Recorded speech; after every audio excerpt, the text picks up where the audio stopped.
Hello and a very warm welcome to another edition of World Panorama. Like always, get ready to catch up on the biggest international news of the week. I'm Sana Khan. Before we get to your detailed reports, here's a look at the top stories we're tracking. No breakthrough on South China Sea at the Asean summit. Leaders approve documents that put forward ambitious visions. World Panorama gets you a closer look.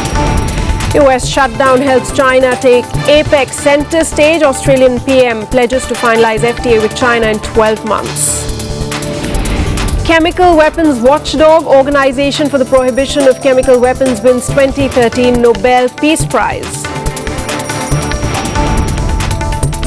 And Sachin Tendulkar announces retirement after his 200th test to play his farewell match at the Wankhede Stadium next month.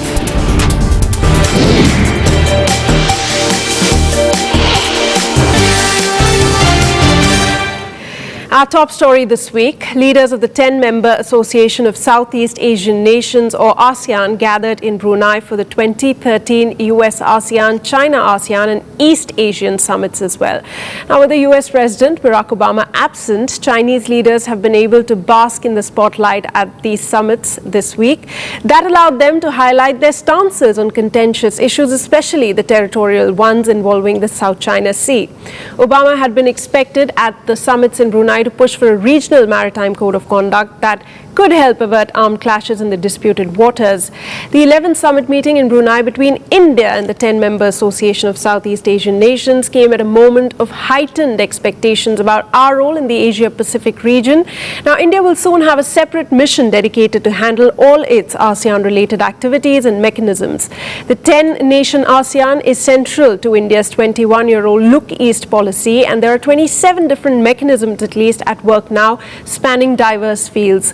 We will be going over them, how these meetings really fared, dwell on the key takeaways at the ASEAN. Joining me on the show is Dr. Pankaj, Research Fellow at the Indian Council of World Affairs. Thank you so much, sir, for joining me. But right now, we take a look at some key moments of the summit.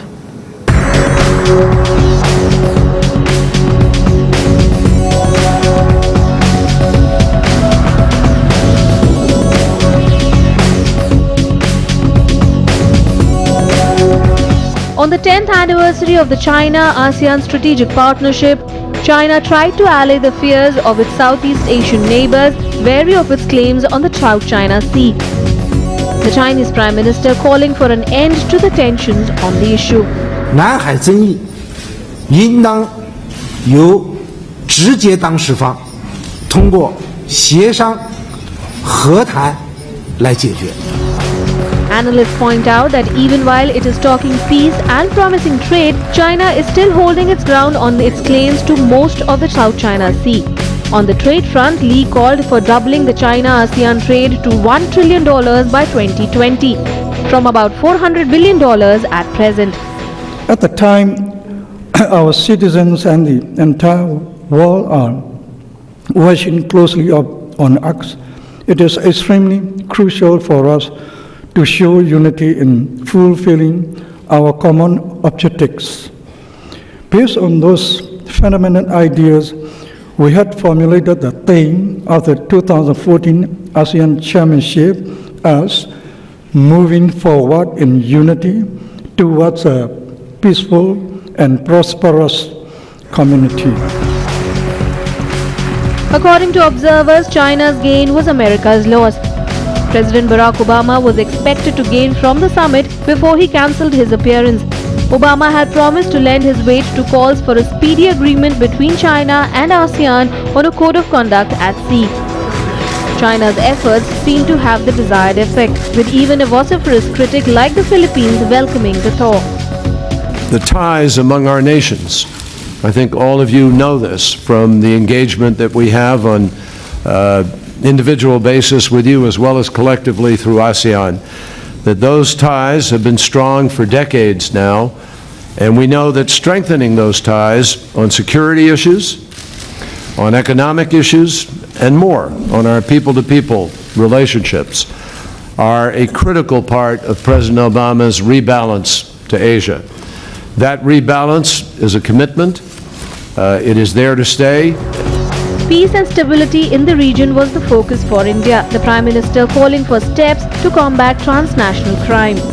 I am pleased that India and ASEAN have identified 8 focus areas for cooperation on transnational crime, and that we are in the process of formulating a work plan to combat international terrorism. On the global economic uncertainty, Singh called for a cooperative temper. All right, let me start off straight with my first question. Dr. Jha, now, there are, of course, many deliberations that happened at ASEAN. We can't possibly go over all of them. But let me start by asking you the chemistry between Beijing and the United States, the absence of Barack Obama. Beijing went on a so-called charm offensive. What's your analysis of that? If you see, till 2011, US was not on board, neither was Russia. At that time, it was China which was really having the field day in the ASEAN itself. Now what we have seen that because of one instance of absence of the Obama, China had really narrated that if US is not annoying in its scheme of things, it will really pose a very friendly hand to the ASEAN nations. If you look into the China-ASEAN summit, he proposed 7-point formula for it, in which he called about treaty for neighborliness and friendly ties and all in terms of financial issues, financial connectivity and all those things.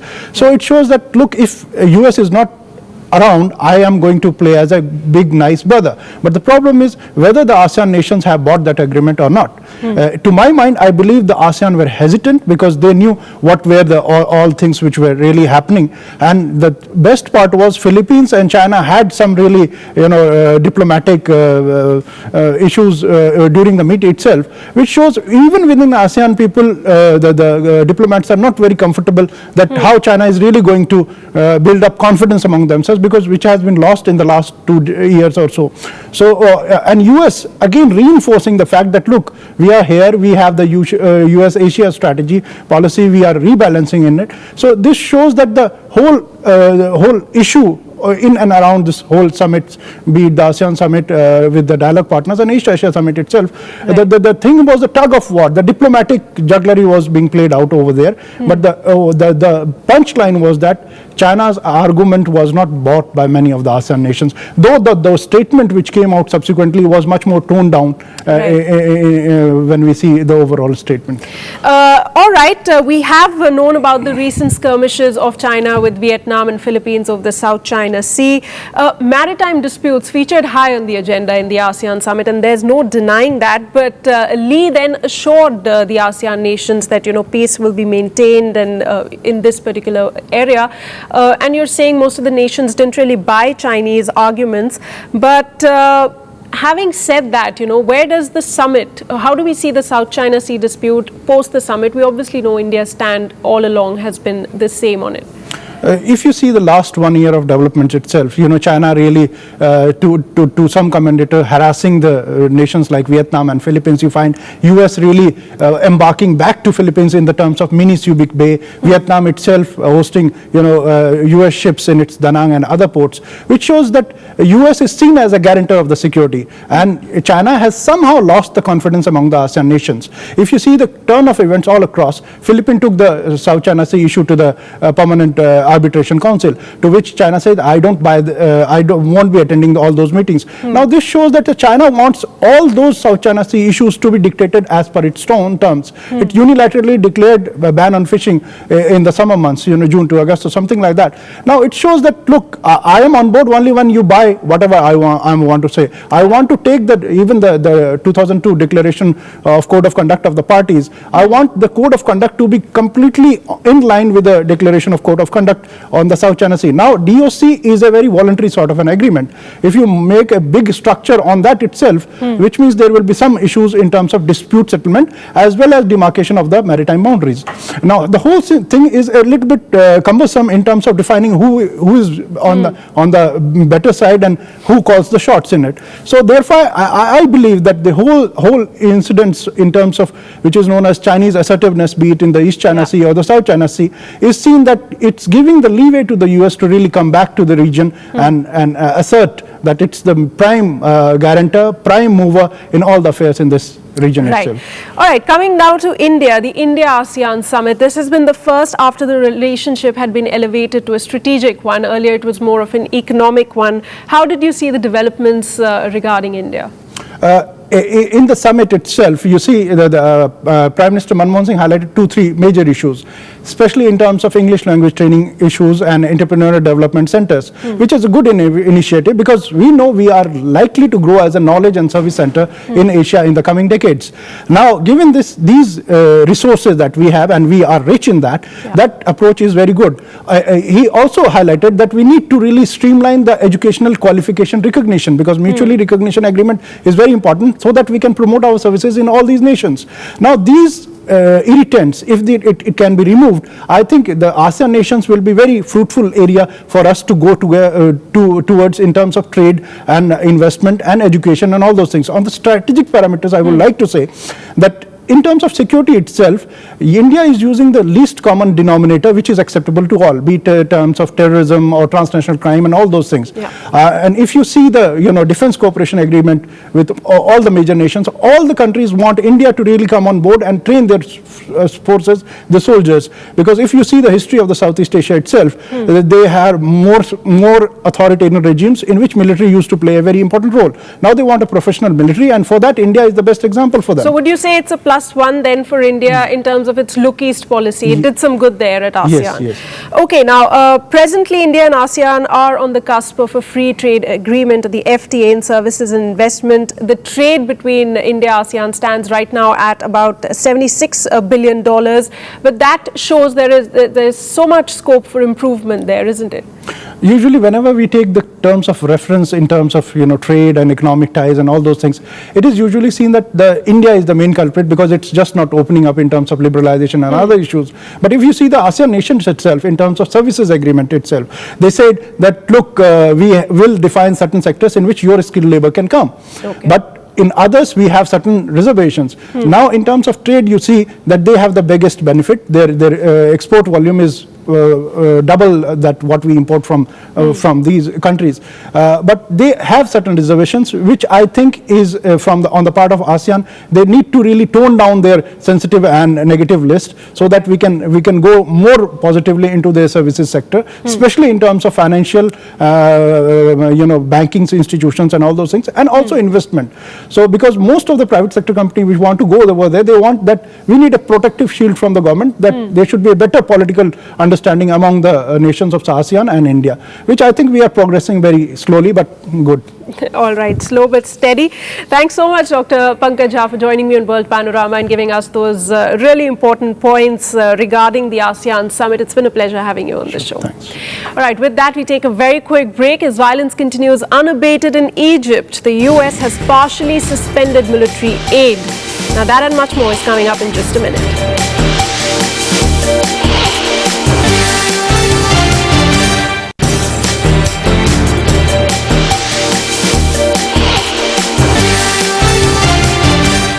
Thanks for staying with us. Apec leaders have concluded their summit on the Indonesian resort island of Bali. Among other things, the delegates to this year's meeting agreed to enhancing coordination and creating a better multilateral trading system within the region.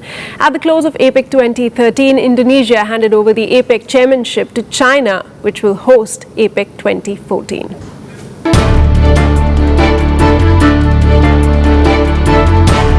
The 21st Asia-Pacific Economic Cooperation Leaders meeting concluded on the Indonesian island Bali on Tuesday, with the participants agreeing on plans to tackle several of the region's top issues. APEC leaders reached a consensus on issues such as attaining the BOGO goals in 2020, promoting a thriving multilateral trading system, and building better connectivity in the region. We agreed that close collaboration with the business sector through APEC is essential to achieve the objective of a free and open trade and investment. Close collaboration will result in a win-win situation, especially at the time when the global economy has yet to fully recover.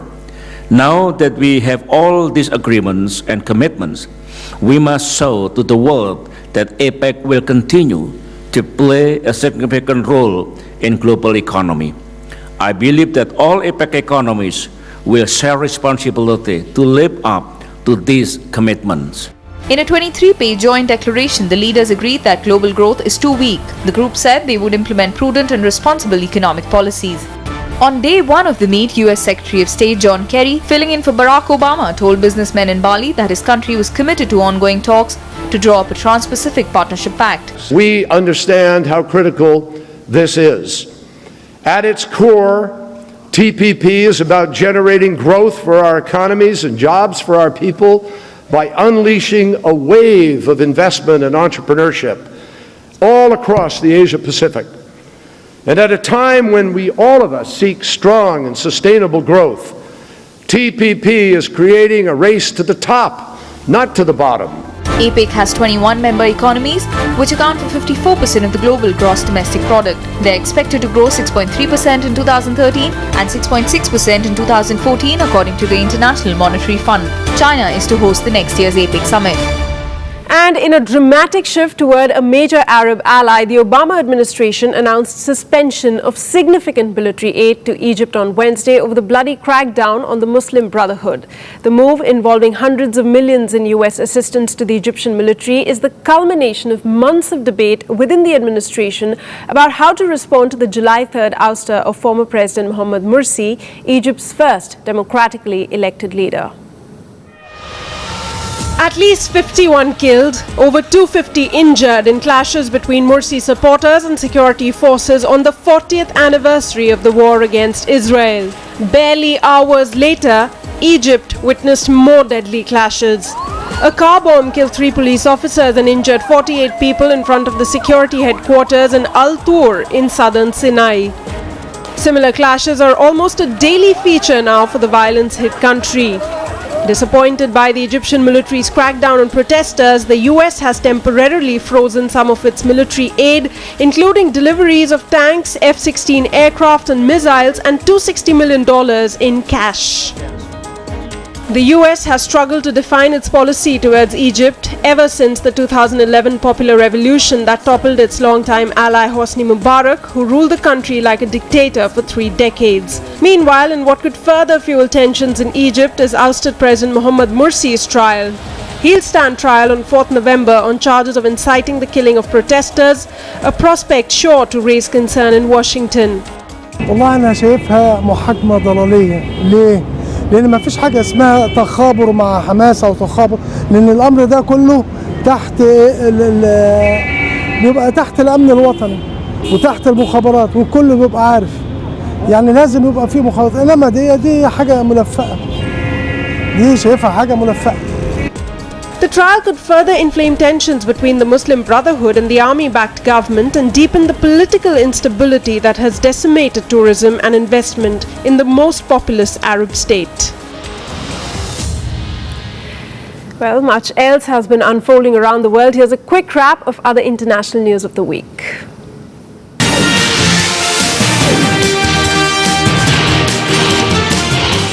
The Organization for the Prohibition of Chemical Weapons, which is overseeing the destructions of Syria's arsenal, won the Nobel Peace Prize on October 11. Experts from the Hague-based Global Chemical Weapons Watchdog are working to destroy Syria's massive chemical weapons stockpile after a sarin gas strike in the suburbs of Damascus killed more than 1,400 people in August. Canadian Alice Munro won the Nobel Prize in Literature for being the master of the contemporary short story. 3 US scientists Martin Karplus, Michael Lewitt and Araya Waschel won the 2013 Nobel Prize for Chemistry for laying the foundations for development of computers to understand complex chemical processes from the purification of exhaust fumes to photosynthesis. Britain's Peter Higgs and Franco Englert of Belgium won the Nobel Prize for Physics for predicting the existence of the Higgs boson particle that explains how elementary matter attained the mass to form stars and planets. The Maldives Supreme Court annulled the results of the September 7 presidential election and scheduled a fresh vote for October 20 after a candidate challenged the outcome, citing irregularities. The runoff had been expected to help end months of political turmoil triggered by the removal of former President Mohamed Nasheed, who was ousted from power 20 months ago amid a mutiny by police. Syrian TV on Thursday reported that the country was continuing its cooperation with the United Nations Chemical Weapons Team to dismantle its chemical weapons stockpile. The report came a day after the chemical watchdog in The Hague, Netherlands confirmed that Syrian officials have been constructive and cooperative in the early stages of the program to destroy Syria's chemical weapons arsenal. Libya's Prime Minister, who was abducted briefly by gunmen this week, has lashed out at militants fueling turmoil, warning that some want to turn the North African nation into another Afghanistan or Somalia. Former rebel gunmen freed Libya's Prime Minister on Thursday after holding him for several hours in reprisal for the capture by US forces at the weekend of a Libyan Al-Qaeda suspects in Tripoli. A Pakistani court on Friday remanded beleaguered former President Pervez Musharraf to judicial custody for 14 days while another court rejected a request to bar him from travelling out of the country. A magistrate's court here granted the judicial remand in a case related to the killing of Abdul Rashid, a top cleric of the radical Lal Masjid during a 2007 military operation. Republicans in the US House of Representatives have offered President Obama a short-term debt limit increase to stave off default. Obama called on Republicans to allow the borrowing limit to be raised and to approve a budget to reopen the government before he will negotiate future fiscal policy. The US risks default if the borrowing limit is not raised by 17th of this month. After a meeting between Republican leaders and Obama and his senior aides on Thursday, the White House said no specific determination was made.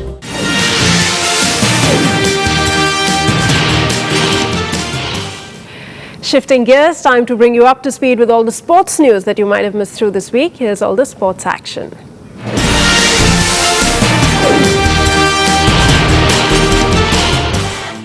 Sachin Tendulkar on Thursday announced his decision to retire from Test cricket after playing his landmark 200th match against the West Indies next month, bringing an end to the intense speculation about his future.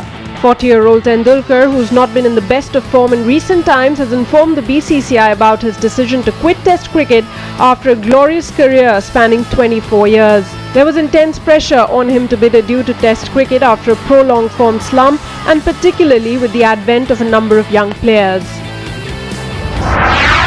Also hanging up his boots is Sri Lanka opening batsman Tilakaratne Dilshan.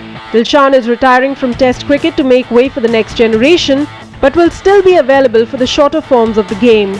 Speaking at a news conference in Colombo, the 36-year-old officially announced his retirement from the 5-day version of the game. The aggressive opener made his Test debut in 1999 against Zimbabwe and appeared in 87 Tests. In an international career spanning 14 years, Dilshan scored 5,492 runs at an average of 40.98. Fifth seed Roger Federer was eliminated from the Shanghai Open on Thursday by the unseeded Gael Monfils. The Frenchman won 6-4, 6-7, 6-3 in 129 minutes to progress to the quarterfinals, denting Federer's attempt to qualify for the ATYP World Tour Finals in London in December. Federer recovered from 5-3 down in the second set to win the tie-break, but Monfils took a 4-1 lead in the third set and wrapped it up with a forehand pass on match point. Golfing great Gary Player had no excuses for the international team that lost their 5th straight President's Cup to the US. Player, however, thought his side might have an advantage in the next edition of the tournament in 2015 when it will be played in South Korea if the home supporters get behind the home team, he said.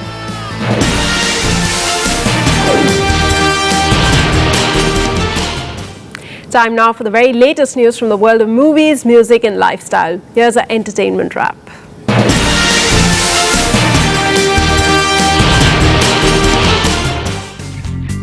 Russian Film Week is making its return to New York City after a one-year break. Filmmakers celebrated the opening night of the 12th annual festival at Manhattan's famed Ziegfeld Theatre on Wednesday night. This year's event is being led by Russian film critic and TV personality Anton Dolin. The 5-day festival kicked off with a film by director Alexander Veledinsky. The much-celebrated actress of the yesteryears, Marilyn Monroe's X-rays are all set to be auctioned. The Hollywood diva's X-rays, which have been sold by an unidentified person who received the X-rays as gift from a cosmetic surgeon. The X-rays suggest that she underwent plastic surgery for cosmetic reasons. 6 X-rays and the file of doctor's notes offer an incomplete history of the gentleman prefer blonde's actress. The X-rays to be auctioned are expected to earn around $30,000. Chloe Grace Moretz stunned on the red carpet last night at the Carrie premiere in a sophisticated moss green gown by Valentino, featuring a sheer lace overlay. Based on the novel of Stephen King, Carrie tells the story of a small-town shy girl who is bullied by her peers until she unleashes telekinetic powers at her high school prom. In a promotional bid, the makers of the film also played a prank by staging a local coffee shop with various movie elements to show off the powers of the telekinesis as it has been portrayed in the movie. The film is releasing on October 18th. Tom Hanks discussed about his type 2 diabetes diagnosis at the London premiere of his new movie, Captain Phillips, as it kicked off the BFI London Film Festival. The Forrest Gump actor in a television interview said that he was little surprised at the amount of interest in his disclosure about his health, which he recently made on a US talk show. Captain Phillips tells the real-life tale of a ship's captain who volunteered as a hostage to save the lives of his crew from Somali pirates after they boarded the Maersk Alabama off the Somali coast in April 2009.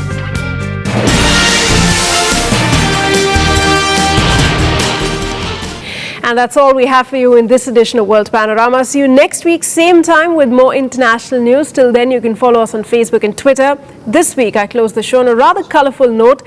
Take a look at some 22 drivers from around the world who began their drive through 7 Indian cities from Chennai to Goa in 10 customized tuk-tuk rickshaws to raise funds for impoverished children in India and Singapore. A fun way to raise funds there.